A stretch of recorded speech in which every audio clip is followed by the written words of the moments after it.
Briarwood Hall, autumn 1817. The great ballroom glowed with the warm light of 100 beeswax candles, their flames casting dancing shadows across walls hung with garlands of late autumn roses and ivy. The clatter of ice in the punch bowls mingled with the music, and the air carried the mingled scents of expensive perfumes, fresh flowers, and the faint smokiness of the massive fireplaces that kept the chill of the October evening at bay. Tonight marked the wedding celebration of William Thornhill to Miss Cecilia Hartley, and the cream of Hertfordshire society had gathered to witness the union of two prominent families.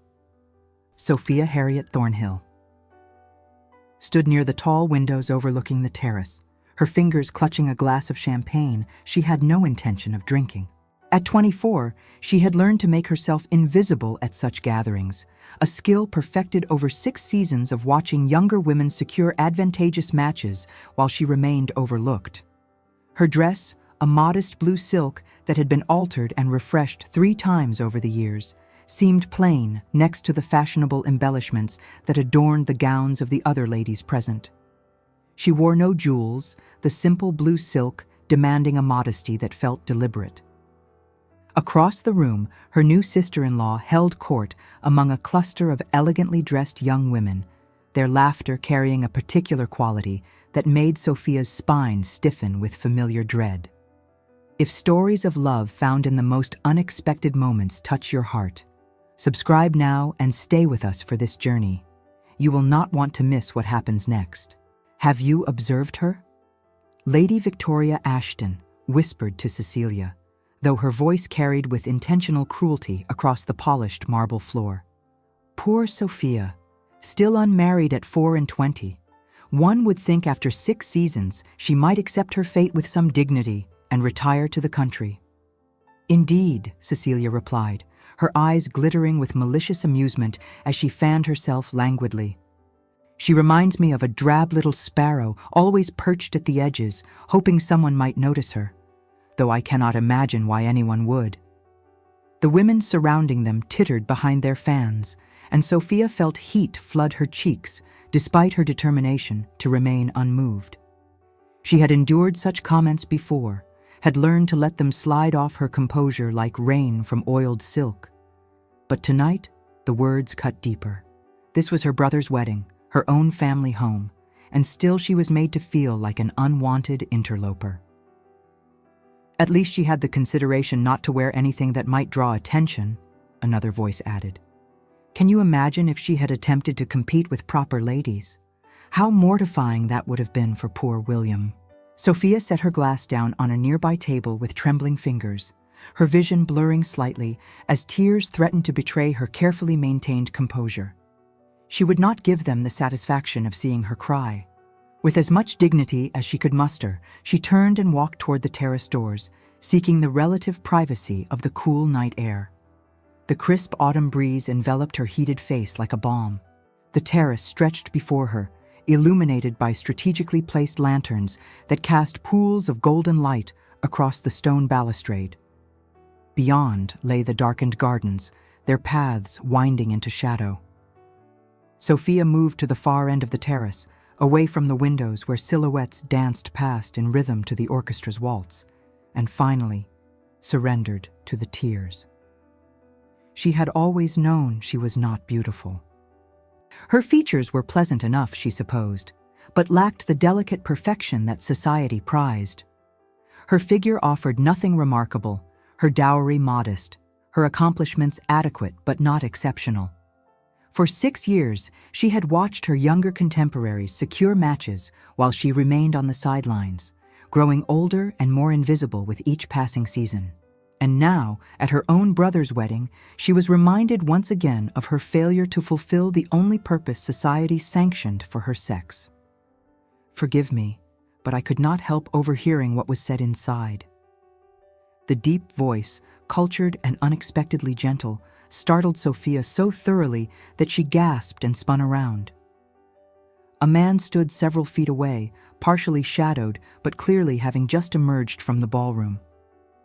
As he stepped forward into the lantern light, Sophia's breath caught in her throat for an entirely different reason. Alexander Edward Fairfax, Duke of Roxbury, was widely acknowledged as one of the most powerful men in England. Even Sophia, who paid little attention to society gossip, knew of him. He had been widowed 3 years prior when his young duchess had succumbed to fever, and since that time he had maintained a reputation for cold reserve that bordered on intimidating.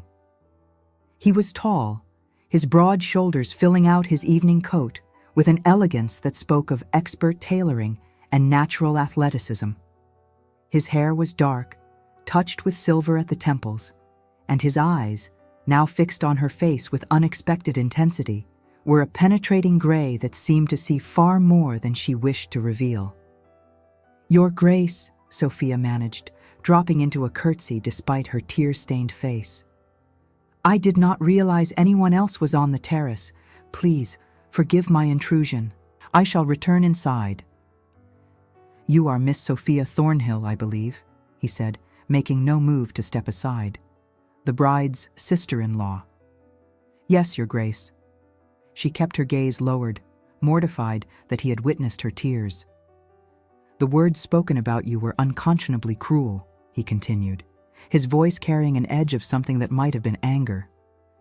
"I have observed many examples of society's capacity for casual cruelty, but rarely have I heard such vicious commentary directed at someone who has done nothing to deserve it." Sophia looked up at him in surprise. In 3 years of moving through society's outer circles, no one of consequence had ever acknowledged the slights she endured, much less condemned them. "You are kind to say so, Your Grace, but I am quite accustomed to such observations. In my world, such cruelties are often merely inconvenient expressions of fact, after all." "Truth?" His eyes narrowed. "What truth could possibly justify such treatment?" "That I am 24 and unmarried," Sophia said quietly. "That I have failed in the one endeavor society expects of women like me. That I am, as they say, a drab little sparrow who has lingered too long at the edges of gatherings where she does not truly belong." The Duke was silent for a long moment, and Sophia wished desperately that the terrace stones would open and swallow her whole. Why was she speaking so openly to this man? Sophia thought. This stranger embodied everything she could never hope to achieve. He would think her pathetic, or worse, he would pity her. "Miss Thornhill," he said finally, and there was something in his tone that made her look up at him again. "Would you do me the honor of suffering the world to believe, for the remainder of this evening, that you are under my protection?"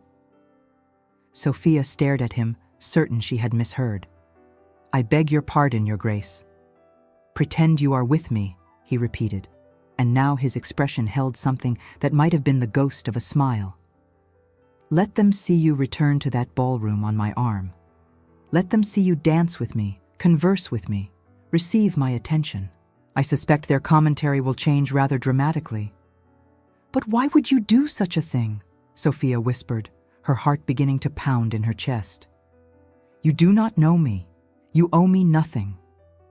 Alexander stepped closer, and Sophia caught the subtle scent of sandalwood and something crisp that might have been autumn air. "Perhaps I am weary of watching cruelty go unchallenged," he said quietly. "Perhaps for the first time in 3 years, I have felt something other than numbness, and that feeling is anger on your behalf. Will you accept my offer, Miss Thornhill?" Sophia knew she should refuse. This was madness, a fantasy that would only make her eventual return to invisibility more painful. But something in his gray eyes, some unexpected warmth beneath the famous coldness, made her whisper, "Yes, Your Grace, I accept." He offered his arm, and Sophia placed her hand on his sleeve, feeling the solid strength of him beneath the fine wool of his coat. Together they walked back toward the ballroom, and as they reached the doors, Alexander paused. "One more thing," he said softly. "You are not a drab little sparrow, Miss Thornhill. You are a woman who has endured years of unkindness with remarkable grace. That takes a strength most of those people inside could never comprehend." Then he opened the doors and led her back into the ballroom. The effect was immediate and dramatic. Conversation faltered and died as heads turned to observe the Duke of Roxbury, who had not attended a social event in over 2 years, entering with Miss Sophia Thornhill on his arm. Cecilia's face went pale, then red, her mouth opening in shock. Lady Victoria actually dropped her fan, the ivory and silk accessory clattering against the floor with a sound that seemed impossibly loud in the sudden silence. Alexander guided Sophia to the center of the room with unhurried confidence, seemingly oblivious to the stares that followed their progress. When they reached a position near the refreshment table, he turned to face her, and Sophia realized with a start that her tears had left tracks on her cheeks. Without hesitation, Alexander reached into his coat and withdrew a handkerchief, the fine linen edged with expertly embroidered initials. With a gentleness that made Sophia's throat tighten, he lifted the cloth to her face and carefully dried her tears, his touch as light as it was deliberate. The gesture was intimate and devastating in its public declaration of regard. "There," he said softly, though his voice carried to the watching crowd. "Much better." "Your Grace, you should not," Sophia whispered, acutely aware of every eye fixed upon them. "Should not what?" he replied, tucking the handkerchief back into his pocket. "Should not offer basic courtesy to a woman who deserves it. Should not challenge the assumption that cruelty is an acceptable form of entertainment." He turned slightly, his gaze sweeping over Cecilia and her circle of friends with cold disdain. "I have always found that those who mock others do so from their own insecurity. It requires no courage to attack someone who cannot fight back, and it displays a poverty of character that no amount of fashionable dress can disguise." The silence that followed his words was absolute. Several of the watching ladies had the grace to look ashamed, while Cecilia's face had gone from red to white, her hands trembling as she gripped her fan. William, Sophia's brother, stood frozen near the windows, his expression caught between shock and something that might have been guilt. "Now then," Alexander said, returning his attention to Sophia with a slight warming of his expression. "I believe the orchestra is beginning a waltz. Would you do me the honor, Miss Thornhill?"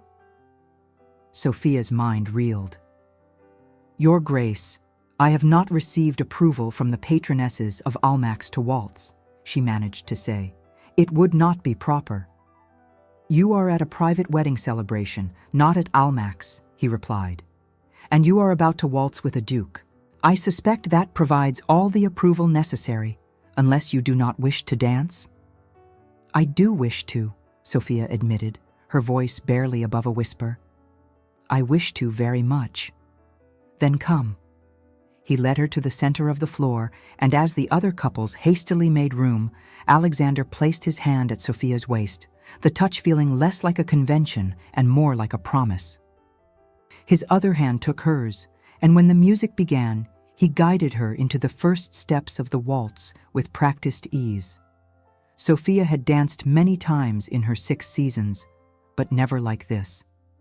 Alexander moved with the confidence of a man who had waltzed in the finest ballrooms of Europe, his lead so clear that she found herself following without conscious thought. They swept across the floor in wide, graceful turns, and gradually the other couples began to join them, though none came close enough to intrude on their space. "You dance beautifully," Alexander said as they completed a turn near the windows.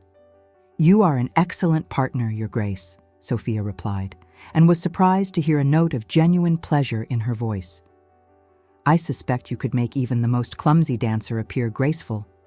"I doubt that very much," he said, and there was something in his expression that made her pulse quicken. "But I find there is very little effort required when one's partner moves so naturally to the music. Where did you learn to waltz?" "My mother engaged a dancing master when I was 16, Sophia said. She was quite determined that all of her children would be accomplished in the social graces, though I fear the investment yielded better returns in my siblings than in myself." "I disagree," Alexander said quietly. "I think the investment yielded exactly what it should have, had anyone bothered to truly observe. You carry yourself with grace, Miss Thornhill. You speak thoughtfully. You have endured years of disappointment and unkindness without becoming bitter or cruel yourself. These are accomplishments far more valuable than the ability to paint watercolors or play the pianoforte with technical perfection. Sophia felt tears threaten again, but this time they were not born of hurt. "Why are you being so kind to me?" she whispered. "You do not know me. We have never even been properly introduced." "Perhaps that is precisely why," he replied. "I am not bound by preconceptions or social prejudice. I see only what is before me, a woman who deserves better than she has been given, and who has somehow maintained her essential goodness despite every reason to become hardened." He paused as they swept through another turn. "And if I am honest, Miss Thornhill, I have not felt anything in 3 years except emptiness. Tonight, watching you endure that cruelty, and then witnessing your dignity in the face of it, I felt anger. Then I felt the desire to act. And now, dancing with you, I feel something I cannot quite name. But it is not emptiness." The music ended, and around them the other couples began to applaud politely. Alexander led Sophia to the edge of the dance floor, where a footman immediately appeared with glasses of champagne. He handed one to Sophia, then raised his own slightly. "To your health, Miss Thornhill," he said, "and to the hope that tomorrow you will remember this evening not for the cruelty you endured, but for the moment you realized your worth is not determined by those who lack the vision to see it." Sophia touched her glass to his, her hand trembling slightly. Around them, she was aware of whispers beginning again, but their tone had changed entirely. No longer mocking, the conversations now carried notes of speculation, curiosity, and in some cases, envy. Cecilia stood with her mother near the refreshment table, her expression one of barely concealed fury mixed with fear. Lady Victoria had disappeared entirely, perhaps unwilling to face the Duke after his public condemnation. "Your Grace," William Thornhill approached cautiously, his expression troubled. "Might I have a word with my sister?" Alexander turned to regard William with cool politeness. "That depends entirely on whether Miss Thornhill wishes to speak with you." William flinched slightly at the implicit rebuke, then looked at Sophia with something that might have been genuine remorse. "Sophia, I must apologize. I did not hear what Cecilia and her friend said until after you had left the room, and by then the damage was done. I should have been more attentive to your comfort. You are my sister, and I failed to protect you from insult in your own home." He confessed he had been utterly absorbed by the pressures of his own wedding and had only caught the tail end of the exchange, a failure of attentiveness he now regretted profoundly. Sophia studied her brother's face, seeing the sincerity there despite her hurt. William had always been kind to her, if somewhat oblivious to the difficulties she faced. His new wife's cruelty was likely a revelation to him. "I accept your apology, William," she said quietly, "though I hope you will consider more carefully the character of those you allow to influence your household in future." "I will," William said firmly. "You have my word." He glanced at the Duke, then back at Sophia. "His Grace has done you great honor tonight, Sophia. I hope you recognize the significance of his attention." "I am not certain I understand it entirely," Sophia admitted, "but I am grateful for his kindness." "As you should be." William hesitated, then added in a lower voice, "The Duke of Roxbury has refused every social invitation since his wife died 3 years ago. The fact that he attended tonight and that he has singled you out for such marked attention will be the talk of society by morning. Your situation has changed rather dramatically, sister." After William departed, Alexander guided Sophia toward the conservatory doors, away from the crowd. The glass-enclosed space was cooler than the ballroom, filled with potted palms and exotic plants that perfumed the air with tropical sweetness. Rain had begun to fall outside, creating a gentle percussion against the glass panels overhead. "Is what my brother said true?" Sophia asked when they were alone among the greenery. "Have you truly avoided society for 3 years?" "Yes," Alexander said simply. "After Isabel died, I found I had no tolerance for the superficiality of social gatherings. Everything seemed hollow, a stage play performed by ghosts.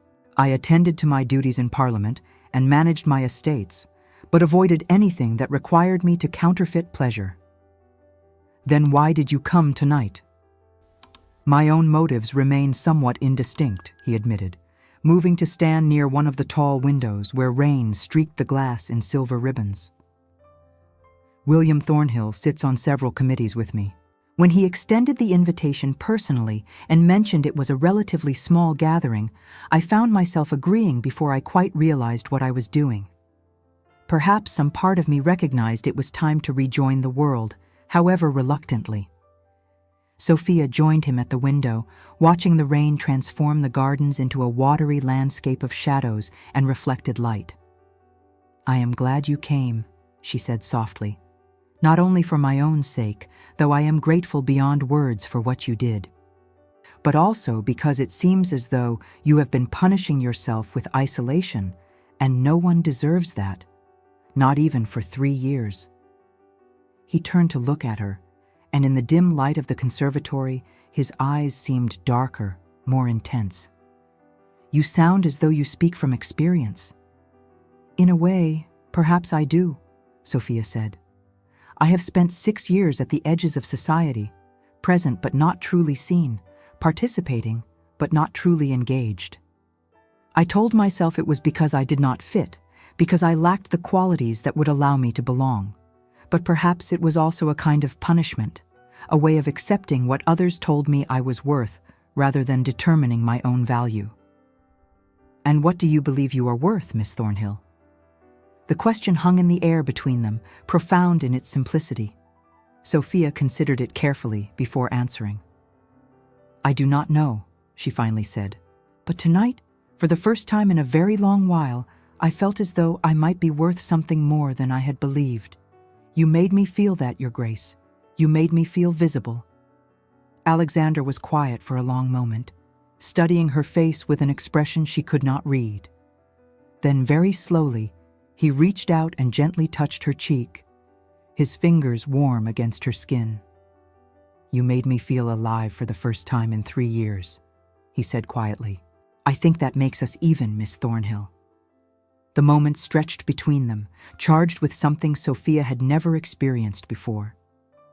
The rain continued its gentle percussion overhead, and somewhere in the distance the orchestra began another waltz, but here in the conservatory it felt as though they existed in a space outside of time, outside of all the rules and expectations that had governed their lives until now. "May I call on you tomorrow?" Alexander asked, his voice low. "Properly, with all the conventions observed? I should like to know more about you, Sophia Thornhill. I should like to understand what it is about you that has awakened something I thought permanently dead." "Yes," Sophia whispered, her heart racing. "I should like that very much." He smiled then, a real smile that transformed his face from merely handsome to something that made Sophia's breath catch. Then, with exquisite slowness that gave her every opportunity to draw back, Alexander leaned down and pressed his lips to hers, in a kiss so gentle it felt like a question rather than a statement. Sophia had never been kissed before, had never expected to be, and certainly not like this, by a duke in a conservatory, while rain fell outside and her entire world shifted on its axis. When he drew back, his eyes searched hers with an intensity that made her tremble. "I should not have done that," he said, though his hand remained on her cheek.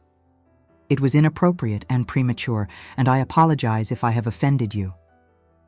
"You have not offended me," Sophia managed to say, her voice shaking slightly. "Though I confess I am somewhat overwhelmed by all of this. This evening began with such pain, and now I find myself standing here with you, feeling things I never thought I would experience." "I know the feeling," Alexander said quietly. "For 3 years I have moved through my days without truly living them. And now, quite suddenly, I find myself wanting to live again, wanting to feel again. And the catalyst for that change is you." He dropped his hand from her face, but took her hand instead, his fingers warm and strong around hers.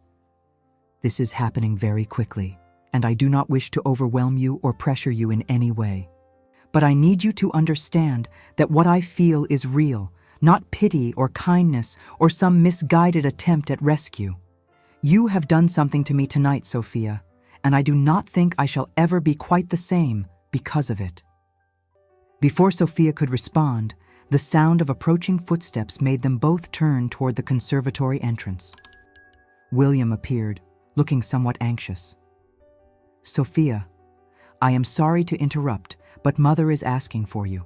She has heard about your dance with His Grace and wishes to speak with you immediately." Sophia felt the magical bubble of the evening begin to deflate. "Of course," she said, turning to Alexander. "Thank you, Your Grace, for a truly unforgettable evening." "The pleasure was entirely mine, Miss Thornhill," he replied formally, though his eyes held warmth. "I shall call on you tomorrow afternoon, if that is acceptable." "Yes, Your Grace. I shall look forward to it." As Sophia followed William back through the ballroom, now filled with guests who watched her with new speculation in their eyes, she felt as though she was walking in a dream. The evening that had begun with humiliation had transformed into something she could never have imagined, and at the center of it all was Alexander Edward Fairfax, a man who had been as lost as she was and who had somehow found in her a reason to return to life. She did not know what tomorrow would bring, but for the first time in 6 years, Sophia Thornhill found herself hoping for something more than mere survival. She found herself hoping for happiness. The following morning brought chaos to the Thornhill household. Sophia's mother, Lady Margaret Thornhill, had spent the night in a state of high agitation, alternating between excitement over the Duke's attention to her daughter and anxiety about what it all might mean.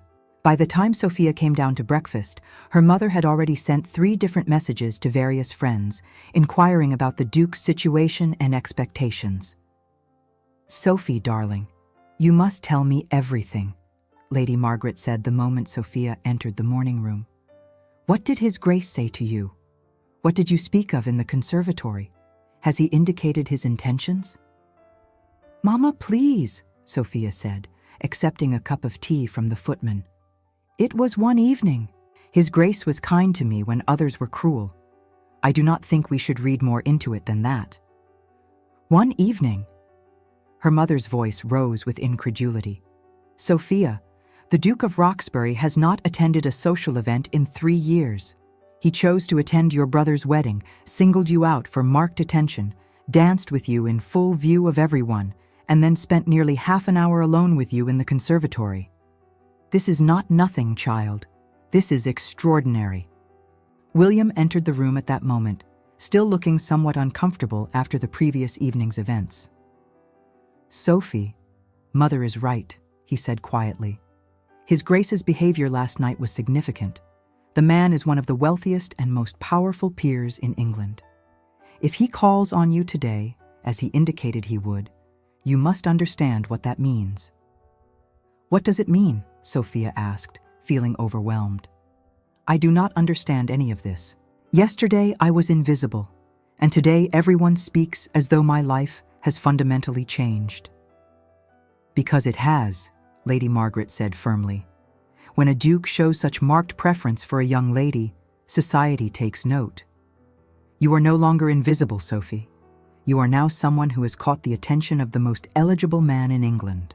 The sound of carriage wheels on gravel interrupted the conversation, and moments later, a footman appeared to announce that the Dowager Duchess of Roxbury had come to call. Lady Margaret went pale, then flushed with excitement. "The Dowager Duchess? Alexander's aunt? Show her in immediately, Hopkins." The woman who entered the morning room was perhaps 60 years of age, elegantly dressed in deep purple silk that spoke of half-mourning. Her face was handsome rather than beautiful, with keen blue eyes that seemed to miss nothing. She smiled as she took in the scene before her. "Lady Margaret, Mr. Thornhill, and you must be Miss Sophia Thornhill," she said, her voice cultured and warm. "I am Margaret Fairfax, Dowager Duchess of Roxbury, and I have come at my nephew's request to extend an invitation." "Your Grace, what an honor!" Lady Margaret stammered, dropping into a deep curtsy that Sophia and William immediately copied. "Please, do sit down. May I offer you tea?"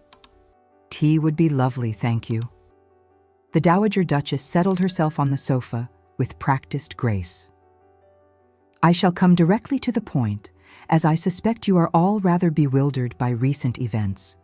My nephew Alexander called on me quite early this morning, which was surprising in itself, as he rarely visits before noon. He informed me of what occurred last night at the wedding celebration, and he has asked me to extend an invitation to Miss Sophia to stay as my guest at my townhouse in Mayfair for the remainder of the season." The silence that followed this announcement was absolute. Sophia felt her heart begin to race, while her mother looked as though she might faint. William recovered first. "Your Grace, that is extraordinarily generous, but I am not certain we understand the nature of this invitation. Is it merely social, or is there a deeper significance?" The Dowager Duchess smiled. "You are direct, Mr. Thornhill. I appreciate that quality. The truth is that my nephew has expressed a desire to know Miss Sophia better, and he wishes to do so under circumstances that protect her reputation absolutely. As my guest, with me serving as chaperone, Miss Sophia will be free to receive Alexander's attentions while remaining beyond any whisper of impropriety. It is, I believe, his way of declaring his intentions while still allowing time for both of them to be certain of their feelings." "His intentions," Lady Margaret whispered, her hand pressed to her heart. "I believe my nephew is seriously considering marriage, Lady Margaret, though he has not yet proposed formally. What I witnessed between them last night, and what Alexander described to me this morning, suggests that something quite remarkable has occurred.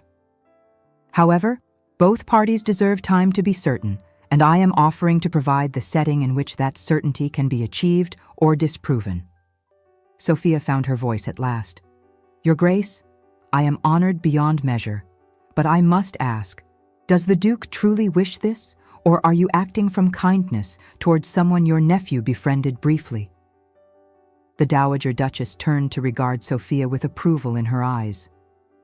"A fair question, my dear, and one that speaks well of your character. I am here because Alexander spent an hour in my drawing room this morning, speaking of you with an animation I have not seen in him since before Isabel died. He told me how he felt when he heard those women mock you, how something awakened in him that he thought permanently lost. He described dancing with you and feeling alive for the first time in 3 years. And he told me about a kiss in a conservatory during a rainstorm that made him believe in the possibility of love again." She leaned forward slightly. "I am here because my nephew is in danger of falling in love with you, Miss Sophia, and I will do whatever I can to help him find his way back to happiness, even if that happiness seems to have appeared quite suddenly and unexpectedly." Tears welled in Sophia's eyes. "I do not understand why he chose me," she whispered. "I am nothing special. I am exactly what those women said I was. Plain, unremarkable, easily overlooked." "You are none of those things," the Dowager Duchess said firmly. "You are a woman who has maintained her grace and goodness despite years of unkindness. You are someone who stood on a terrace in tears and then accepted the hand of a grieving duke with courage and dignity. My nephew sees in you something precious, Miss Sophia: authenticity. In a world of artifice and performance, you are real, and that is more valuable than any amount of conventional beauty or accomplishment." She paused. "Now, shall I tell my nephew that you accept my invitation, or shall I return to him with a refusal?" Sophia looked at her mother, who nodded vigorously, then at William, who smiled with something that looked like genuine happiness for her. Then she turned back to the Dowager Duchess and took a deep breath. "I accept, Your Grace," she said quietly, "and I thank you for your extraordinary kindness." "Excellent," the Dowager Duchess said, rising smoothly to her feet. "I shall send my carriage for you tomorrow morning at 10 o'clock. Pack for a month's stay, my dear. I have a feeling we shall need that time at least." She moved toward the door, then paused and turned back. One more thing, Miss Sophia. My nephew Alexander is a good man who has been terribly hurt. If you find that your feelings do not match his, please tell him honestly, rather than allowing things to progress from mere kindness. He has endured enough pain and does not need more inflicted upon him. I understand, Your Grace, Sophia said, and I promise you that I will never willingly cause him harm. What I feel for him may be new and uncertain, but it is honest. After the Dowager Duchess departed, Sophia's mother immediately began planning, listing everything Sophia would need to pack and worrying over whether her daughter's wardrobe was adequate for staying in a duchess's household. But Sophia barely heard any of it. Her mind was still reeling from the rapid transformation of her circumstances, from the reality that the Duke of Roxbury, a man of immense power and wealth, had apparently spent his morning arranging for her comfort and protection. True to his word, Alexander called that afternoon at precisely 3 o'clock. He brought flowers, a stunning arrangement of camellias and roses, and he spent an hour in the Thornhill drawing room, conversing with Sophia while Lady Margaret acted as chaperone. They spoke of books and music, of Alexander's estates and Sophia's childhood at Briarwood Hall, and beneath the surface of polite conversation ran a current of deeper connection that made every exchange feel significant. When he departed, he pressed a folded note into Sophia's hand with a look that made her pulse race. She waited until she was alone in her chamber to read it. "Dearest Sophia," it said in strong, elegant handwriting, "I find myself counting the hours until I may see you again tomorrow at my aunt's house. What has happened between us defies logic and convention, yet I cannot bring myself to question it. You have given me back something I thought lost forever, the desire to live fully, to feel deeply, to hope for a future that holds more than mere duty. Whatever comes of this, please know that I am grateful beyond measure for the gift of your presence in my life. Yours, Alexander." Sophia pressed the note to her chest, her heart full of emotions she could barely name. Tomorrow she would leave for Mayfair and enter a world she had never expected to inhabit. Tomorrow she would begin a courtship with a duke who saw in her something she had never seen in herself. Tomorrow everything would change. She packed her trunk with hands that trembled slightly, choosing her few decent dresses and adding the small personal items that made a temporary residence feel like home. Her mother helped, still alternating between excitement and anxiety, offering advice about conduct in the Duchess's household that Sophia tried to absorb despite her distraction. That night, lying in her childhood bed, for what might be the last time in a while, Sophia stared at the ceiling and replayed every moment of the previous evening. The cruelty of Cecilia and her friends, the devastating kindness of Alexander's intervention, the feeling of dancing in his arms, the kiss in the conservatory that had awakened something she had never known existed. It seemed impossible that such transformation could occur in a single night. Yet here she was, preparing to step into a life she had never imagined possible. She thought of Alexander alone in his grand house, presumably thinking similar thoughts, wondering if what they felt was real or merely the product of heightened emotion and unusual circumstances. She thought of his dead wife, Isabel, whom he had loved enough to mourn for 3 years, and wondered if she could ever fill that space, or if she would always be a pale substitute for a great lost love. But then she remembered his words in the conservatory, his assertion that what he felt was real and not pity or kindness, and she allowed herself to hope. Perhaps this was the beginning of something wonderful. Perhaps after 6 years of invisibility, she had finally been seen by someone whose vision mattered. Perhaps the drab little sparrow was about to discover she had wings after all. The Dowager Duchess's townhouse in Mayfair was everything Sophia had imagined, and more. The elegant Georgian building rose 4 stories, its cream-colored facade ornamented with wrought-iron balconies and tall windows that gleamed in the morning sunlight. Inside, the rooms were decorated with exquisite taste, a perfect balance of luxury and comfort that spoke of both wealth and genuine refinement. "Welcome, my dear," the Dowager Duchess said, as she led Sophia up the sweeping staircase to the guest chambers on the 2nd floor. I hope you will be comfortable here. Your room overlooks the garden, which I think you will enjoy. It is a peaceful spot for morning reflection." The chamber was indeed lovely, with walls covered in pale blue silk, an elegant four-poster bed dressed in white linens, and a writing desk positioned near the windows where morning light would be perfect for correspondence. Sophia felt tears threaten at the overwhelming generosity. "Your Grace, I do not know how to thank you," she said quietly. "This is all so far beyond what I ever expected or deserve." "Nonsense," the older woman said firmly. "You deserve every bit of this and more, Miss Sophia. Now, I shall let you rest and refresh yourself after the journey. Alexander will be calling at 4 o'clock for tea, and I suspect you will want time to prepare yourself emotionally as well as physically for that meeting." When Alexander arrived that afternoon, Sophia was waiting in the drawing room with the Dowager Duchess, her hands folded in her lap to hide their trembling. He entered with his characteristic controlled grace, but when his eyes found Sophia, something in his expression softened visibly. "Miss Sophia," he said, crossing to take her hand and press a kiss to her gloved fingers. "I am delighted to see you settled comfortably in my aunt's care." "Your Grace," Sophia replied, curtsying. "Thank you for arranging such wonderful hospitality." They sat for tea, the Dowager Duchess serving as an attentive but unobtrusive presence, allowing them to converse while maintaining the proper conventions.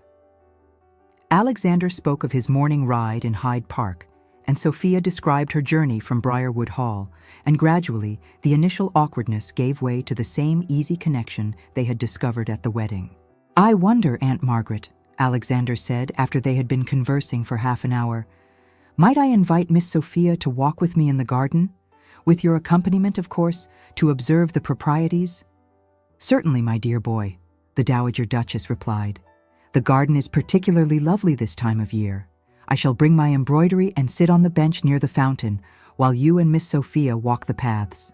The garden was indeed beautiful. A carefully designed space of gravel walks, flowering shrubs, and late-blooming roses that filled the air with subtle perfume. The Dowager Duchess settled herself on a stone bench with her embroidery, positioned where she could observe them but not overhear their conversation. "I have thought of little else but you since the wedding," Alexander said quietly as they walked slowly along the main path. "I find myself quite bewildered by the intensity of what I feel. 3 years of numbness, and then suddenly, quite suddenly, you appeared and everything changed." "I feel the same bewilderment," Sophia admitted. "Part of me wonders if we are both simply caught up in the drama of the moment, if what we feel is real or merely a reaction to extraordinary circumstances." "I have considered that possibility," Alexander said. "I have spent hours examining my feelings, trying to determine if this is genuine or merely the product of grief finally releasing its hold on me and you happening to be present when that occurred. But each time I think of you, each time I remember dancing with you or kissing you in that conservatory, I know with certainty that this is not coincidence or transference. This is real, Sophia. What I feel for you is real." They walked in silence for a moment, and Sophia felt the weight of his words settling over her like a cloak. "Your wife," she said carefully. "Isabel. Do you still love her?" Alexander stopped walking and turned to face her. "I will always love Isabel," he said honestly.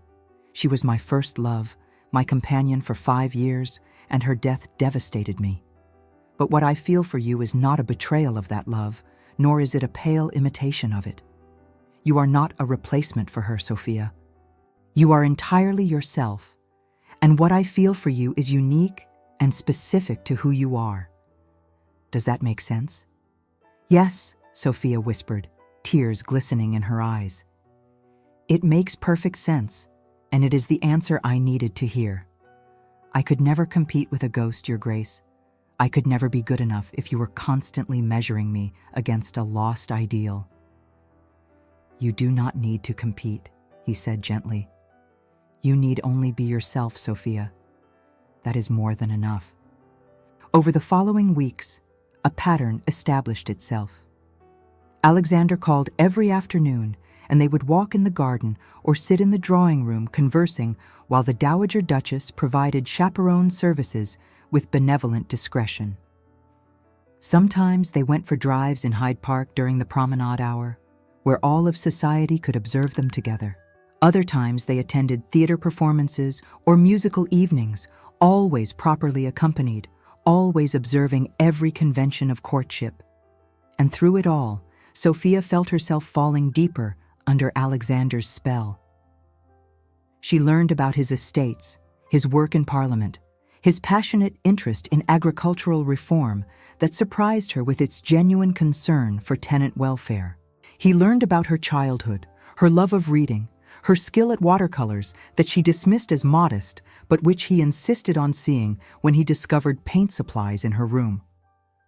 "These are extraordinary," he said one afternoon, studying the small landscape paintings she had done of Briarwood Hall's gardens. "Why did you tell me you had no particular talents?"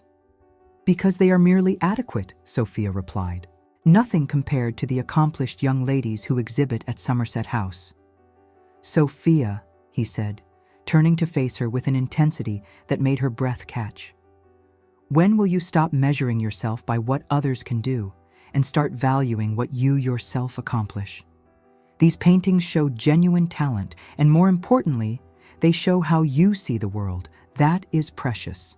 It was moments like these, when he challenged her to see herself differently, that Sophia felt the full force of what was happening between them. He was not merely courting her. He was teaching her to believe in her own worth, to recognize that her value did not depend on being the most beautiful or accomplished or sought-after woman in society. He saw her truly, and in doing so, he was helping her see herself. But not everyone was pleased by the developing relationship. Cecilia had sent several letters to Sophia, each more desperate than the last, attempting to repair the damage done at the wedding. She claimed she had been influenced by her friends, that she had not meant the cruel words, that she hoped Sophia would forgive her and help smooth relations between them and the Duke. Sophia did not reply to any of them. More troubling were the whispers that began circulating through society. Some questioned whether Sophia had trapped the Duke somehow, whether a plain girl from an unremarkable family could possibly be worthy of such an elevated match. Others suggested the Duke was merely being kind to a pathetic wallflower and would eventually tire of the novelty. Lady Victoria Ashton, Cecilia's friend who had been present during the initial cruelty, began spreading rumors that Sophia had deliberately engineered the entire situation, that she had manipulated events to gain the Duke's sympathy. Alexander heard these rumors and grew coldly furious. "I shall not tolerate such slander," he told Sophia one afternoon, when she had reluctantly mentioned the gossip. "Would you object if I addressed this directly?" "I do not wish to cause more scandal," Sophia said quietly. "Perhaps it is better to simply ignore such talk. It will fade eventually." "It will not fade," Alexander said firmly. "Not unless we address it head-on. These people need to understand that my regard for you is genuine and based on your merit, not on pity or manipulation. And they need to understand that anyone who insults you insults me." The opportunity to make such a statement came 3 days later at a ball hosted by Lady Martindale, one of society's most influential hostesses. Alexander and Sophia attended together, the Dowager Duchess accompanying them as chaperone, and their entrance caused the usual ripple of interest and speculation. Alexander led Sophia directly to the center of the ballroom, where they were immediately surrounded by curious well-wishers and thinly disguised gossips. Lady Victoria was there, her expression a mixture of false sweetness and barely concealed malice. "Your Grace," she simpered, approaching with exaggerated delight. "How wonderful to see you! And Miss Thornhill, how you have risen in the world! Who would have imagined when we saw you at your brother's wedding that you would so quickly secure the Duke's attention? One might almost call it miraculous." The implication was clear, that Sophia had somehow engineered or manipulated the situation. Around them, conversation died as people strained to hear Alexander's response. "Indeed, Lady Victoria, Alexander said, his voice carrying across the suddenly silent space. It was miraculous, though not in the way you suggest. The miracle was that after 3 years of seeing nothing in society worth my attention, I happened to witness genuine grace and goodness in circumstances designed to humiliate. Miss Sophia bore your cruelty and that of others with remarkable dignity, and in doing so, she revealed a strength of character that I find infinitely more valuable than conventional beauty or accomplishment. He paused, letting his words sink in. I also find it miraculous that I was present to witness it, as I might easily have declined the invitation to attend. But Providence arranged for me to be exactly where I needed to be, when I needed to be there, to meet the woman I believe I was meant to find. Lady Victoria's face had gone pale. Your Grace, I meant no offense. Did you not? Alexander's tone was glacial. Because it seems to me that your words were carefully chosen to cast doubt on Miss Sophia's character and motivations. Let me be absolutely clear, Lady Victoria, and let all of society hear this. Miss Sophia Thornhill did not seek my attention. She did not manipulate or scheme or play any of the games that you and others seem to assume are universal female behavior. She simply existed as herself, with honesty and grace, and I found in her something I had not known I was searching for. Anyone who suggests otherwise will answer to me personally. The silence that followed was absolute. Then, slowly, applause began from a corner of the room where the Dowager Duchess stood with several other influential older ladies who had been watching the scene with approval. The applause spread, growing in volume, until the entire ballroom was acknowledging both Alexander's declaration and his defense of Sophia. Lady Victoria fled, her face burning with humiliation, and around them the crowd pressed closer with congratulations and well wishes that were now genuinely warm rather than calculatingly polite. Sophia felt tears threaten but refused to let them fall, instead holding tightly to Alexander's arm and accepting the good wishes with as much grace as she could muster. Later, after they had danced twice more and received the acknowledgement of every important person present, Alexander guided Sophia onto a small balcony for a moment of relative privacy. The Dowager Duchess stationed herself just inside the doors, where she could observe them without intruding. "Thank you," Sophia whispered, her voice thick with emotion. "Thank you for defending me so thoroughly and so publicly." "I will always defend you," Alexander said quietly. "Because you matter to me, Sophia. Because in the short time I have known you, you have become essential to my happiness in ways I cannot fully articulate." He reached out and gently cupped her face with one hand. "I know this has all happened very quickly. I know by all conventional standards we should take more time, should be more cautious and measured.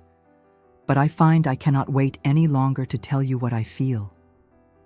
Sophia's heart hammered in her chest. "Tell me," she whispered. "I love you," Alexander said simply. "I love your strength and your gentleness.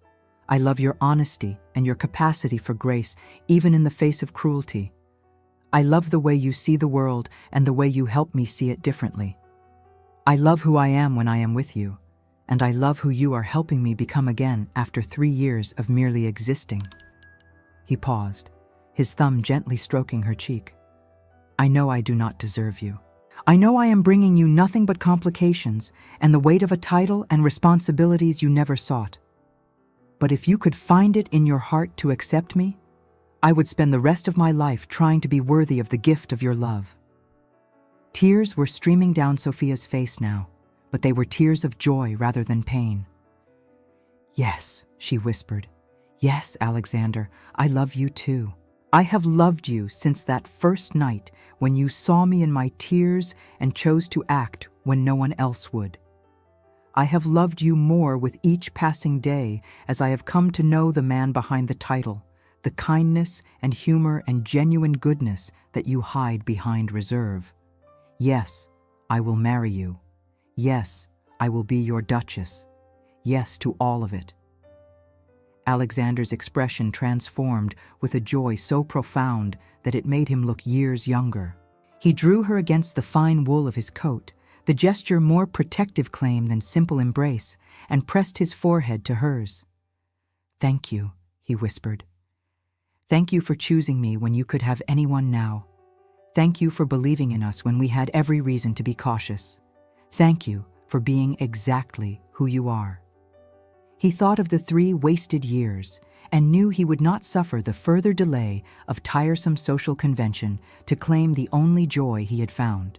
They stood like that for a long moment, wrapped in the warmth of their mutual declaration, while the sounds of the ball drifted out from the ballroom behind them.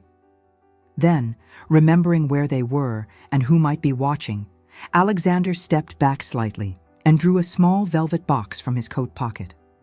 "I had hoped to do this more formally, with your brother's permission sought and granted, with a proper setting arranged," he said, opening the box to reveal an exquisite ring set with a deep blue sapphire surrounded by diamonds. "But I find I cannot wait another moment to make this official. Sophia Harriet Thornhill, would you do me the very great honor of becoming my wife, my duchess, my partner in all things?" "Yes," Sophia said through her tears, laughing with the sheer joy of it. "Yes, 1,000 times yes." Alexander slipped the ring onto her finger, and Sophia saw that it fit perfectly, as though it had been made specifically for her. "It was my grandmother's," he said softly. "She was the duchess who insisted on reform in tenant housing and established schools for estate workers' children. I always thought that if I remarried, I would give this ring to someone who embodied the same spirit of strength and compassion. It belongs to you, Sophia. It was waiting for you." Behind them, the Dowager Duchess had apparently been keeping the curious at bay, but now she allowed the doors to open fully and the news to spread. Within moments, the ballroom erupted in celebration, and Sophia and Alexander were swept back inside to receive congratulations from seemingly everyone present. The following morning, Alexander called early to speak with William, who had come to London upon hearing of the Duke's attention to his sister. William gave his blessing readily and with genuine pleasure, having been deeply troubled by the cruelty Cecilia had shown and grateful that his sister had found such an advantageous match despite it. Cecilia, notably, was not present for the meeting, having apparently decided to remain at Briarwood Hall rather than face society's judgment after her behavior had been so publicly condemned. But even as preparations began for the wedding, which would take place in 3 weeks at St. George's, Hanover Square, trouble arrived in an unexpected form. 4 days after the engagement was announced, a gentleman named Richard Bancroft called at the Dowager Duchess's townhouse asking to speak with Miss Sophia on a matter of urgent importance. Richard Bancroft had been a suitor of Sophia's 3 years prior, one of the few men who had shown any interest in her at all. He had been pleasant enough, a second son of a baron with respectable prospects, but no particular fortune or title. Their courtship had lasted perhaps 6 weeks before he had rather abruptly broken it off without explanation, leaving Sophia hurt and confused. She had not seen him since. "Mr. Bancroft, this is unexpected," Sophia said coolly when she entered the drawing room where he waited. The Dowager Duchess sat in a corner with her embroidery, chaperoning as always, but positioned to allow them to converse with some degree of privacy. "Miss Thornhill, or should I say, the future Duchess of Roxbury," Richard said with a smile that did not reach his eyes. "Congratulations on your extraordinary success. You have risen very high indeed. If you have come merely to offer felicitations, I thank you for your kindness," Sophia replied, remaining standing rather than sitting. "However, I suspect you have another purpose for this call." "You always were perceptive," Richard said, and now his expression hardened slightly. "Yes, I have another purpose. You see, I have been reflecting on our time together 3 years ago, and I find myself recalling certain moments that might be of interest to others, moments that, should they become public knowledge, might cast doubt on your suitability as a duchess." Sophia felt ice slide down her spine. "I have no idea what you mean, Mr. Bancroft. Our courtship was entirely proper." "Was it?" He smiled unpleasantly. I recall an afternoon in the library at Lady Somerton's house party when we were alone together for nearly 20 minutes. I recall a walk in the gardens at dusk without proper chaperone. I recall moments that could be interpreted, shall we say, according to the interpretation of the listener. "You are threatening me," Sophia said flatly, her voice steady despite the fear building in her chest. "You are threatening to spread lies about propriety that was never breached in order to achieve what? What is it you want?" "I want compensation for my silence," Richard said bluntly. "The Duke is immensely wealthy. A sum of £5,000 would ensure my discretion about events that may or may not have occurred 3 years ago. Without such compensation, I fear I might feel compelled to share my memories with anyone who might be interested in hearing them. The Duke's dead wife had an unimpeachable reputation after all. I imagine he would not wish his second Duchess to be tainted by even the hint of scandal." Before Sophia could respond, a cold voice spoke from the doorway. "I imagine you are quite wrong about that, Mr. Bancroft." Sophia spun to find Alexander standing in the entrance to the drawing room, his face a mask of controlled fury. He must have arrived for his afternoon visit and been shown directly in by the butler, drawn by the sound of raised voices. The Dowager Duchess had risen to her feet, her expression equally cold. "Your Grace," Richard stammered, going pale. "I did not realize you were expected." "Clearly," Alexander said, moving into the room with predatory grace. "Otherwise, you would not have been foolish enough to attempt blackmail in my future wife's hearing. Now let me make several things abundantly clear, Mr. Bancroft. First, I do not care what you claim happened 3 years ago, because I know Sophia, and I know she is incapable of the impropriety you are suggesting. Your Grace, I assure you I never said anything improper occurred," Richard backtracked desperately. "I merely mentioned that circumstances could be interpreted in various ways.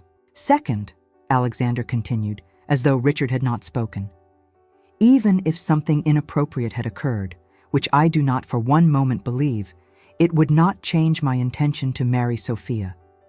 Her worth to me is not dependent on her past conforming to society's rigid standards of female purity. It is dependent on who she is as a person, the strength of her character, and the depth of her goodness, all of which I have witnessed personally." "Your Grace, please," Richard said, his face now ashen. "I meant no real harm. I simply thought, given the circumstances." "Third," Alexander said, and now his voice dropped to a tone so dangerous that Sophia actually shivered, "if you ever approach my fiancé again with demands or threats of any kind, I will personally ensure that you are ruined so thoroughly that you will never show your face in polite society again. I will call in every favor, use every connection, and exercise every bit of influence I possess to make certain you regret the day you were born. Am I making myself clear?" "Yes, Your Grace," Richard whispered, backing toward the door. "Perfectly clear. I apologize for any misunderstanding. I shall take my leave now." "You shall indeed," Alexander said coldly. "And Mr. Bancroft, I suggest you leave London entirely for a time. Perhaps a long visit to the continent would be beneficial to your health." Richard fled, practically running from the room, and moments later they heard the front door slam behind him, a sound that spoke eloquently of his defeat and shame. Alexander stood still for a moment, breathing deeply as he fought to control the anger still evident in his posture. Then he turned to Sophia, and his expression immediately softened. "Did he hurt you?" he asked, moving to take her hands. "Are you all right?" "I am shaken but unharmed," Sophia said honestly. "Thank you for arriving when you did. I do not know what I would have done if he had continued his threats." "You would have handled it with the grace and strength you bring to every difficult situation," Alexander said firmly. "But I am glad I was here to spare you the necessity." He paused, studying her face carefully. "Sophia, I meant what I said. Whatever did or did not happen 3 years ago is irrelevant to me. Your past is your past, and it does not change how I feel about you or my determination to marry you. Nothing happened, Sophia said quietly. We were briefly alone on 2 occasions, but nothing inappropriate occurred. Richard kissed my hand once without permission, and I was so startled and uncomfortable that I immediately removed myself from his presence. The next week he ended our courtship without explanation, and I later heard he had become engaged to an heiress. I suspect he is now desperate for funds and thought he could exploit my good fortune. Then he is both a liar and a fool, Alexander said, pulling her close in a manner that would have scandalized society, but which felt perfectly natural between them. And he will never trouble you again, I promise you that.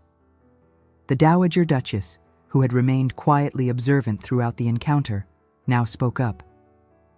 Alexander, my dear boy, I think perhaps it would be wise to move the wedding date forward. 3 weeks suddenly seems like too long, given that there are apparently those who would attempt to damage Sophia's reputation for their own gain. I agree, Alexander said immediately. Sophia, would you object to marrying me sooner? I can make arrangements for next week if you would accept such haste. I have no objection, Sophia said, still somewhat shaken by the encounter with Richard. I do not need elaborate preparations or a grand ceremony. I simply need you. Then we shall marry next week, Alexander declared. And afterward, we shall go directly to Roxbury House in Chatsworth. I think a period of privacy away from London society would be beneficial for both of us. Aunt Margaret, can you manage the arrangements? With pleasure, the Dowager Duchess said, already mentally organizing the necessary preparations. Leave it to me, my dears. You shall be married within the week, and properly, with all the ceremony due your positions. That evening, Alexander invited Sophia to dine with him and his aunt at the Dowager's townhouse, a small, intimate gathering that felt more like family than formal social engagement. After the meal, he asked Sophia to walk with him in the garden once more, and she accepted gladly, grateful for the cool evening air and the chance to speak privately about the day's unsettling events. I have something to show you, Alexander said as they walked along the familiar paths, now lit by lanterns hanging from the trees. Something I should have shown you before now, but I was waiting for the right moment. I think perhaps after today's encounter, the time has come. He steered her toward a small cottage at the far end of the garden, a charming stone building with a slate roof and climbing roses around the door. Lamplight glowed from within, and when Alexander opened the door, Sophia caught her breath at what she saw. The cottage had been converted into an artist's studio.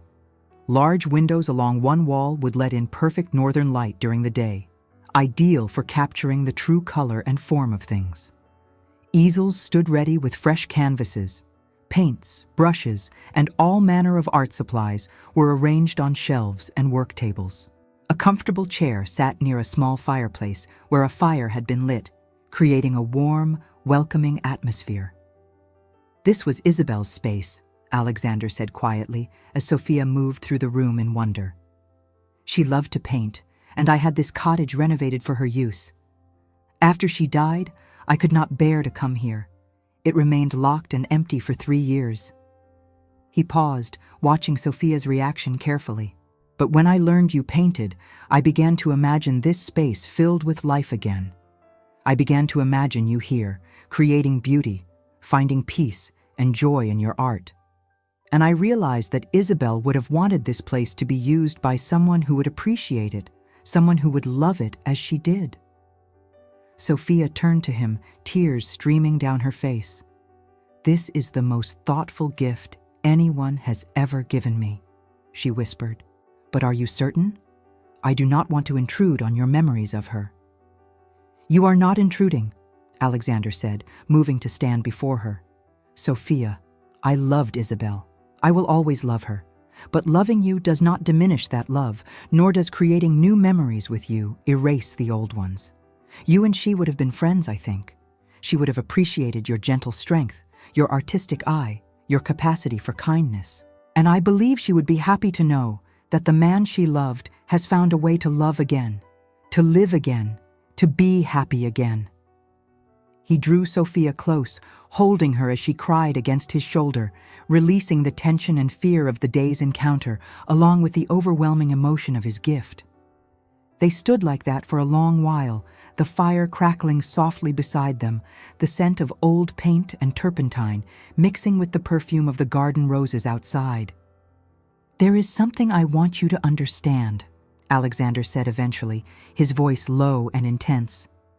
"Today, when that man attempted to threaten you, to use your past against you, I felt a fury I have rarely experienced.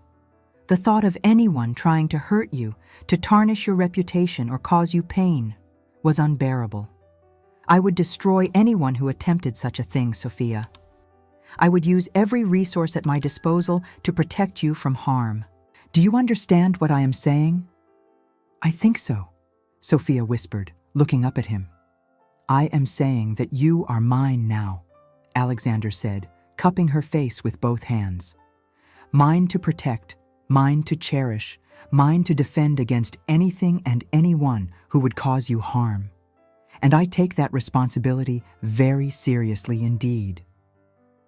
As I am yours to love, yours to support, yours to stand beside through whatever challenges we may face," Sophia replied, her voice steady despite her tears. "We are equals in this, Alexander. You protect me, and I protect you. You heal me with your regard, and I hope I heal you with mine." "You do," he said fervently. "You heal me every day, simply by existing, by choosing me, by showing me that life can hold joy again." He leaned down slowly, giving her time to draw back if she wished, and kissed her with a depth of emotion that made her knees weak. Unlike their first kiss in the conservatory, this was not tentative or questioning. This was a claiming, a promise, a declaration of intent that spoke of passion barely held in check. When they finally drew apart, both were breathing hard, and Alexander's gaze deepened with the strength of his desire. "We should return to the house," he said, his voice roughened, "before I forget myself entirely and compromise you thoroughly in this cottage." "I would not object," Sophia said daringly, surprised by her own boldness. "I would," Alexander said firmly, though his expression suggested the restraint cost him. "When we come together, Sophia, it will be as husband and wife, with all the rights and privileges that entails. I will not risk your reputation or your regard by acting on desire before we have made our vows before God and society. You deserve better than a hurried encounter in a cottage, no matter how romantic the setting." "You are right, of course," Sophia said, though part of her mourned the lost opportunity. "I apologize for being so forward." "Never apologize for wanting me," Alexander said, pulling her close once more. "It is one of the most gratifying things I have ever experienced, knowing that you desire me as I desire you. But we can wait a few more days. We have the rest of our lives to explore this passion between us."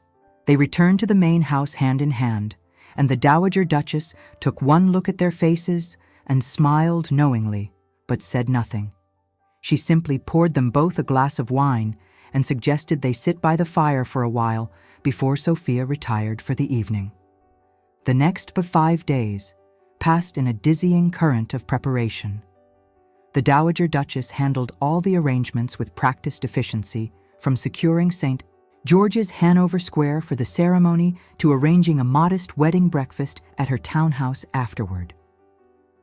Sophia's mother and brother arrived from Hertfordshire, Lady Margaret alternating between tears of joy and anxiety about whether everything was proper and appropriate for a ducal wedding.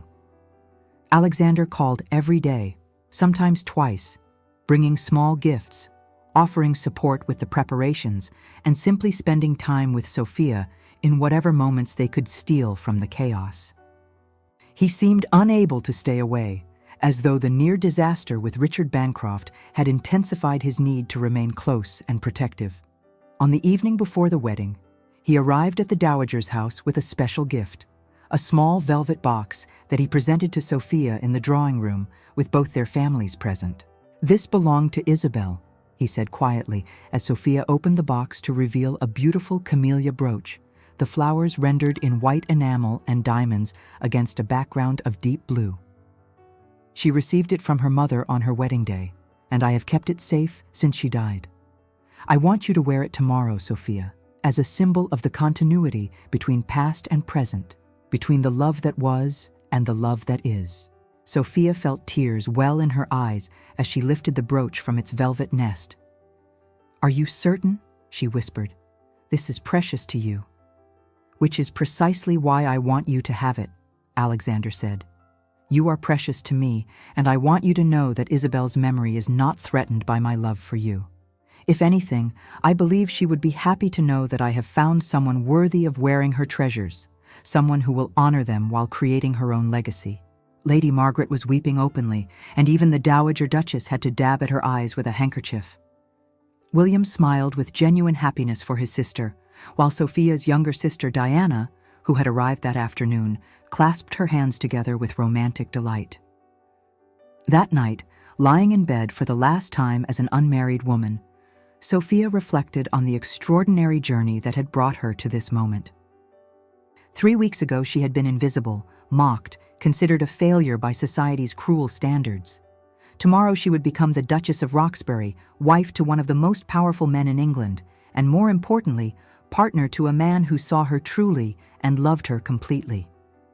She thought about the cottage studio waiting for her at Roxbury House, about the painting supplies Alexander had so thoughtfully provided, about the life they would build together that honored both his past and their shared future. She thought about children they might have, about the duties she would assume as Duchess, about the good they could do together for tenants and workers on Alexander's estates. But mostly she thought about Alexander himself, about the way he looked at her as though she was the most precious thing in his world, about the gentleness and passion he showed in equal measure, about the healing they had brought to each other through the simple act of being honest and vulnerable and willing to risk their hearts again. Tomorrow she would marry him, and her life would change forever. But unlike most changes in her life, this one filled her with joy rather than apprehension. Tomorrow she would become exactly who she was meant to be. The wedding ceremony at the St. George's, Hanover Square, was everything Sophia had never dared dream of. The church was filled with flowers, late autumn roses and white camellias that perfumed the air with subtle sweetness. The guest list was deliberately small, composed of close family and a select few friends, creating an atmosphere of intimacy rather than spectacle. Sophia wore a gown of ivory silk trimmed with delicate lace, her hair dressed simply with a few white roses woven through the curls. At her throat she wore Isabel's brooch, the diamonds catching the light from the tall windows, and on her hand, Alexander's grandmother's sapphire ring glinted with blue fire. When she walked down the aisle on William's arm, she saw only Alexander standing at the altar, resplendent in black, superfine with a silver waistcoat, his eyes fixed on her with an expression of such love that it took her breath away. The ceremony itself seemed to pass in a dream. She heard herself making her vows, felt Alexander slip a plain gold band onto her finger, and registered the scent of beeswax and lilies as he kissed her. During the vows, Alexander had leaned close and whispered, "You led me out of the darkness, my Sophia. Never forget your light." And she had whispered back, "You saw me, Alexander. That is the greater gift." The wedding breakfast at the Dowager's house was a joyful affair, filled with toasts and laughter and genuine happiness. William made a speech in which he publicly apologized to Sophia for not protecting her better from Cecilia's cruelty, praising her strength and expressing his joy that she had found such a worthy husband. Alexander responded by thanking William for raising such a remarkable woman, and by promising to spend the rest of his life ensuring that Sophia never again felt invisible or undervalued. "She is the Duchess of Roxbury now," he said, his hand firmly clasped with Sophia's. "But more importantly, she is my wife, my partner, my most trusted companion, and anyone who treats her with anything less than complete respect will answer to me personally." Late in the afternoon, Alexander and Sophia departed for Roxbury House in Chatsworth, accompanied only by their personal servants and a single carriage of luggage. The journey would take several hours, but neither minded. They sat close together in the carriage, fingers intertwined, speaking little, but communicating everything through the warmth of their touch and the shared silence. "Are you happy?" Alexander asked as they left London behind and moved into the countryside. "Happier than I ever imagined possible," Sophia replied honestly. "This morning I became your wife, but I feel as though I have been yours for much longer than 3 weeks." "Is that strange?" "Not at all," he said, raising her hand to kiss her palm in a gesture that made her shiver. "I feel the same. Sometimes I think we were meant to find each other, that everything else in our lives was merely preparation for this moment." Roxbury House appeared in the distance as sunset painted the sky with gold and crimson. The estate was magnificent, a Palladian masterpiece set in extensive grounds with formal gardens, ancient forests, and landscaped parkland stretching to the horizon. The house itself rose 3 stories of honey-colored stone, its windows catching the last light of day and reflecting it back like mirrors. "Welcome home, Your Grace," Alexander said softly as the carriage drew to a stop before the main entrance. The staff had assembled to greet their new Duchess, and Sophia was introduced to what seemed like dozens of people, from the butler and housekeeper down to the youngest scullery maid. All curtsied or bowed respectfully, and Sophia saw genuine warmth in many of their expressions, as though they were pleased to see their duke happy again after 3 years of grief. Alexander gave her a brief tour of the main rooms before leading her to the family wing on the 2nd floor. They passed a portrait gallery where paintings of previous dukes and duchesses gazed down from gilded frames, and Sophia paused before a particularly beautiful portrait of a young woman with dark hair and gentle eyes. "Isabel," Alexander said softly, coming to stand beside her. "Painted 2 years before she died. She was 4 and 20, the same age you are now." "She was beautiful," Sophia said honestly, studying the painted face. "And she looks kind. I wish I could have known her." "She would have liked you," Alexander said with certainty. "She had little patience for artifice or pretense, and she valued genuine goodness above all else. You two would have been friends." He paused, then continued. "There is something I want to show you, something I arranged to be completed this week." He led her further down the gallery to where a new portrait hung, this one of Sophia herself. She caught her breath in surprise, recognizing a painting done from a sketch Alexander had made one afternoon in the Dowager's garden. In the portrait, she sat among roses, a gentle smile on her face, one hand holding a partly open book. She wore a simple blue dress, and the artist had captured something in her expression that Sophia had never seen in herself before: contentment, peace, a sense of belonging. "When did you arrange this?" she whispered, moved beyond words. "The day after I proposed," Alexander said. "I wanted you to have your place here, in this gallery among my family. Not hidden away, not forgotten, but celebrated and honored as you deserve. Your portrait now hangs beside Isabel's. 2 remarkable women who both hold pieces of my heart." Sophia turned to him, tears streaming down her face, and kissed him with all the love and gratitude she felt. "Thank you," she whispered against his lips. "Thank you for honoring both of us, for making space in your life and your home for a future that does not erase the past." Alexander deepened the kiss, his hands sliding into her hair and dislodging some of the white roses until they were both breathless and trembling. "Come," he said finally, his voice rough with desire. "Let me show you our chambers." The Duchess's suite was connected to the Duke's through a shared sitting room, the rooms decorated in soft blues and creams that created an atmosphere of restful elegance. Fresh flowers filled every surface, and a fire burned in the fireplace despite the mild evening. Alexander dismissed the maid who had been preparing Sophia's things and closed the door behind her, leaving them finally completely alone. "Are you nervous?" he asked gently, coming to stand before Sophia. "A little," she admitted. "But not afraid. Never afraid with you." "I will be gentle," he promised, beginning to remove the pins from her hair with careful fingers. and if at any point you wish me to stop, you need only say so." But stopping was the last thing on Sophia's mind as Alexander slowly, reverently undressed her, his hands and lips finding all the places that made her gasp and tremble. When they finally came together in the large four-poster bed, it was with a tenderness that brought tears to both their eyes, a physical expression of the emotional connection they had forged over the past 3 weeks.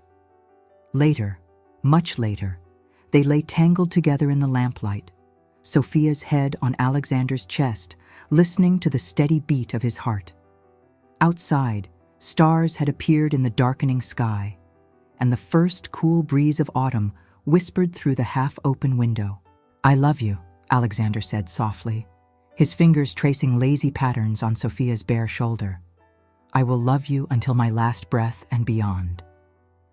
"And I love you," Sophia replied, pressing a kiss to his chest. "You gave me back myself, Alexander. You taught me to see my own worth, to believe I deserve happiness and love. That is a gift beyond price." They talked for hours, about hopes and dreams, about the life they would build together, about children and duties and the quiet moments of domesticity they both craved after the drama of recent weeks. Eventually they made love again, this time with less tenderness and more passion, exploring the depths of desire they had held in check during their courtship. As dawn began to lighten the eastern sky, Sophia woke to find Alexander watching her with an expression of such profound contentment that it made her smile. "Good morning, husband," she said softly. "Good morning, wife," he replied, pulling her close. "How does it feel to wake as the Duchess of Roxbury?" "It feels," Sophia said thoughtfully, "like coming home." The days that followed established a rhythm of domestic contentment that both Sophia and Alexander had desperately needed. They spent their mornings riding through the estate, with Alexander introducing Sophia to tenants and showing her the improvements he had made to housing and working conditions. The tenants received their new duchess with warmth, particularly when they saw how she listened carefully to their concerns and made notes about issues that needed attention. In the afternoons, Sophia painted in the cottage studio while Alexander worked in his library, but they would meet for tea and walks in the garden, talking about everything and nothing. Alexander was teaching Sophia about estate management, involving her in decisions and valuing her opinions, while Sophia was gently drawing Alexander out of some of the isolation he had maintained even after their marriage, encouraging him to invite guests and reconnect with old friends. 2 weeks after the wedding, they stood together in the cottage studio on a rainy afternoon, watching water stream down the windows while a fire crackled in the hearth. Sophia had just completed a small landscape of the view from the cottage, and Alexander studied it with genuine appreciation.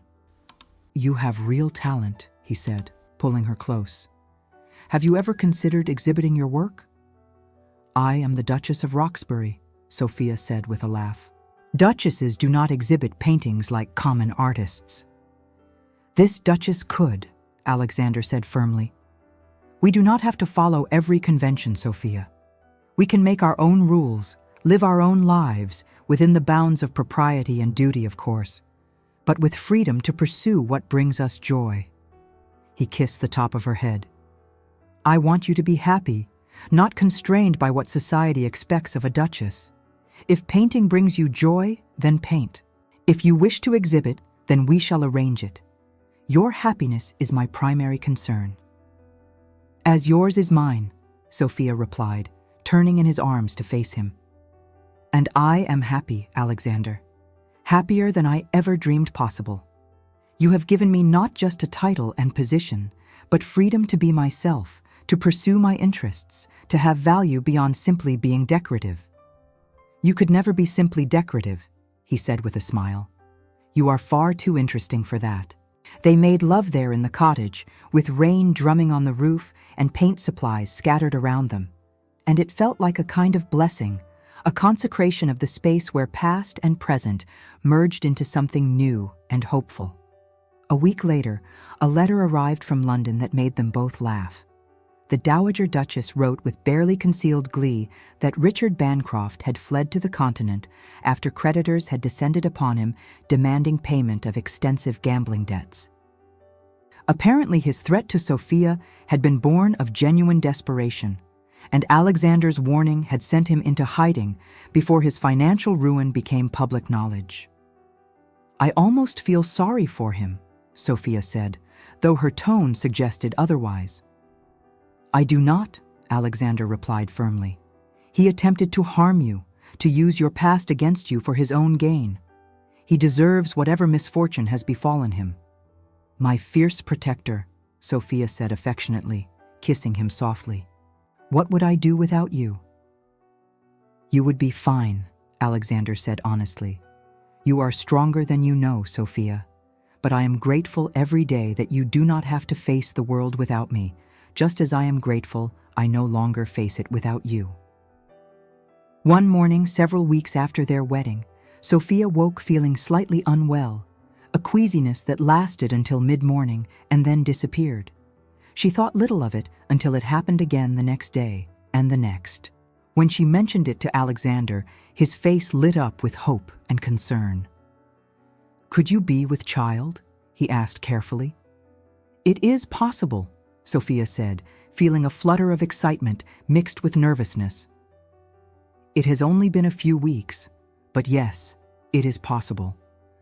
They consulted with the estate physician, who confirmed that Sophia was indeed expecting a child, likely to be born the following summer.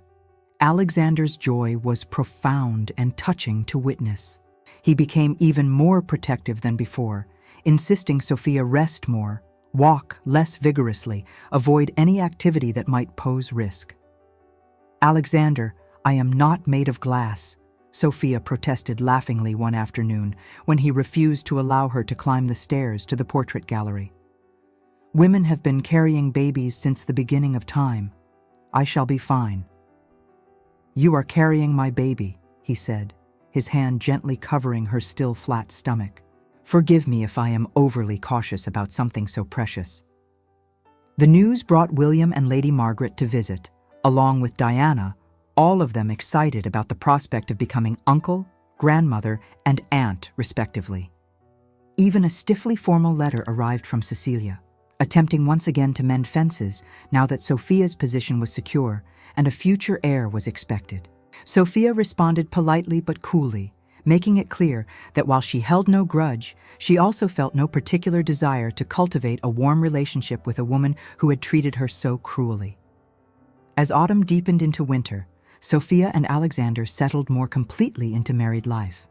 They opened Roxbury House to carefully selected guests, hosting small dinner parties and country weekends that slowly built a social circle around them. The Dowager Duchess visited for a month, bringing with her a keen perspective and genuine kindness that helped Sophia navigate the complexities of her new position. "You are doing remarkably well," the older woman said one evening as they sat together in the drawing room while Alexander played billiards with William. "I was not certain how you would adapt to being Duchess, but you have taken to it with grace and natural authority. Alexander is happier than I have ever seen him, even before Isabel died. You have given him back his life, my dear."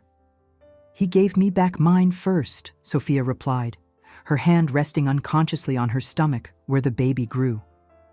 "Everything I am now, everything I have, I owe to the moment he chose to see me rather than looking through me as so many others did."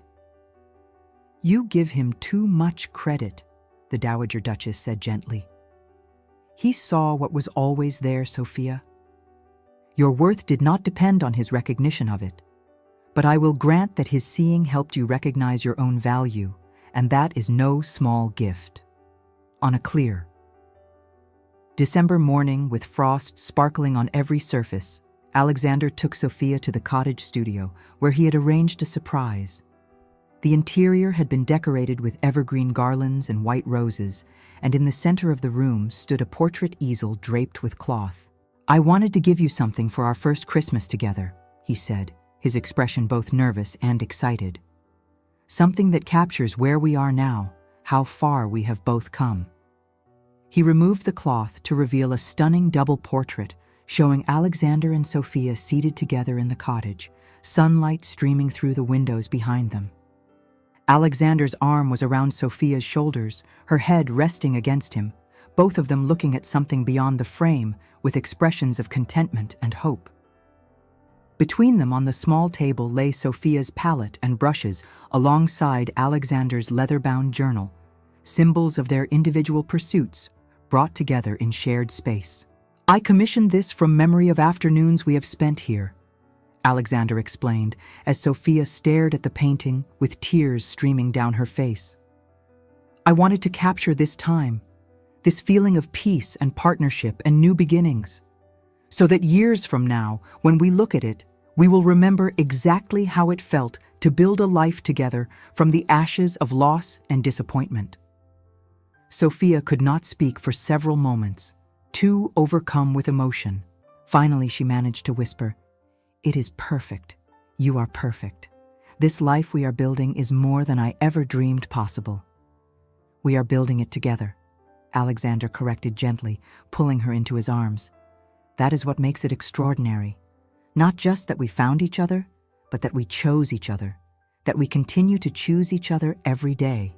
They spent Christmas at Roxbury House with family gathered around them, and it was the happiest holiday either of them could remember in years.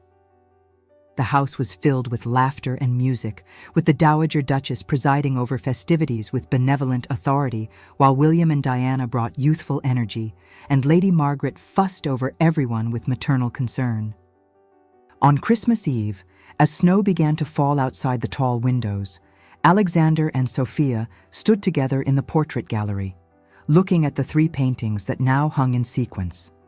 Isabel, with her gentle smile and kind eyes, Sophia among her roses with peaceful contentment, and the new double portrait of husband and wife together in the cottage studio. "Three chapters of a life," Alexander said softly. "The love that was, the love that is, and the future we are creating together. Each precious, each honored, each part of the whole." "She would approve, I think," Sophia said, studying Isabel's painted face. "She loved you enough to want you to be happy, and I think she would be glad to know you found your way back to joy." "As I am glad that you found your way to believing in your own worth," Alexander replied, turning to face his wife. "You are no longer invisible, Sophia. You never were, but now you know it, and that makes all the difference."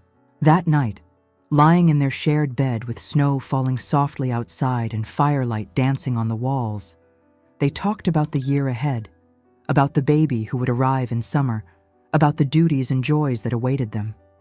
They had come so far in such a short time, from that first painful moment on the terrace to this place of deep contentment and partnership. "Do you remember what you said to me that first night?" Sophia asked, her head on Alexander's shoulder. "When you asked me to pretend I was with you?" "I remember every word," Alexander said. "I remember the look on your face, the tears on your cheeks, the courage it took for you to accept my offer."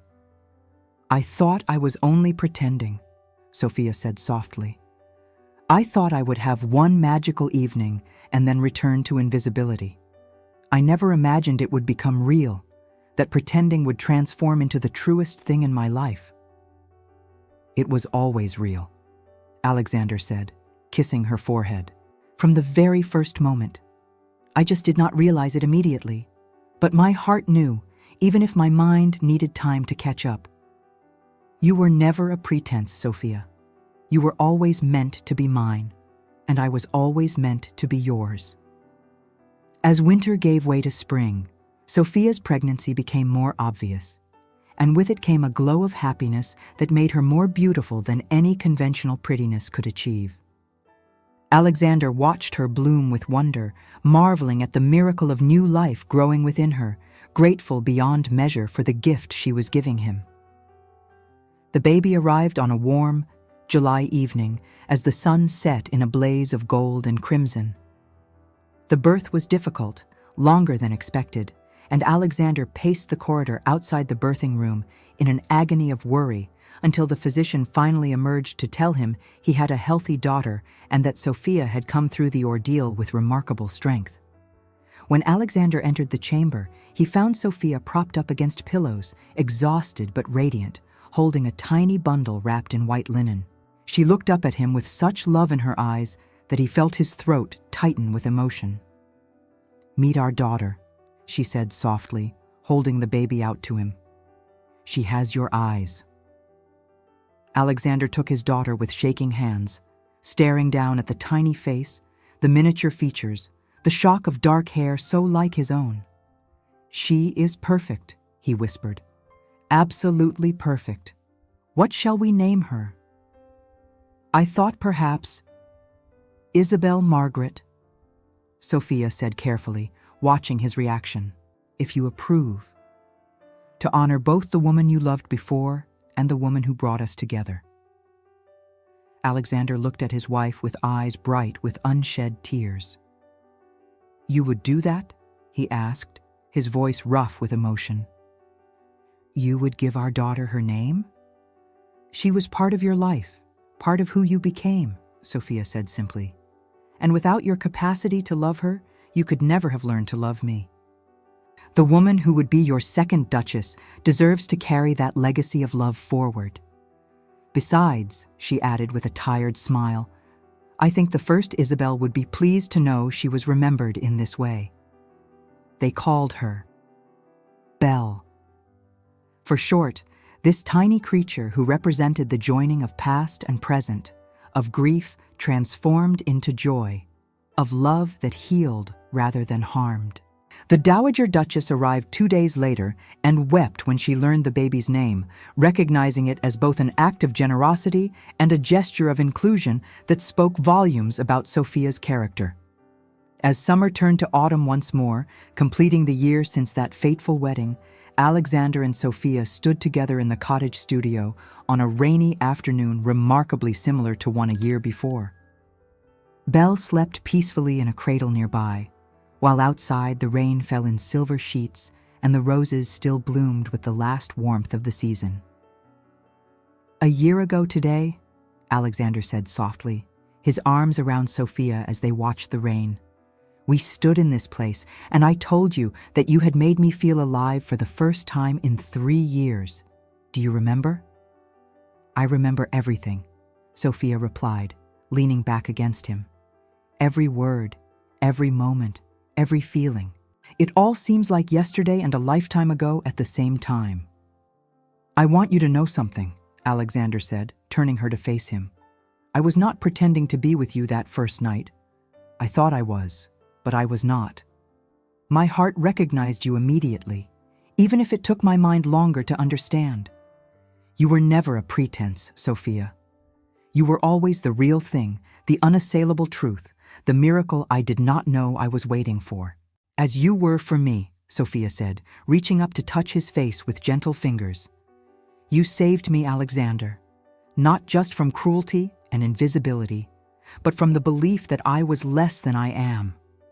You taught me to see my own worth, and that is the greatest gift anyone has ever given me." They kissed then, soft and lingering, while rain drummed on the roof and their daughter slept nearby and the future stretched before them bright with promise. The drab little sparrow had learned to fly after all, carried aloft not by magical transformation, but by the steadfast belief of a man who saw her true worth when no one else could. And in turn, she had taught him to live again, to love again, to believe that happiness could follow grief just as spring follows winter. They were both exactly where they were meant to be. Thank you so much for staying with us until the end. If this story of love found in unexpected places touched your heart, please like, subscribe, and share with someone who needs to hear it. Your support helps us continue creating stories of love, resilience, and hope.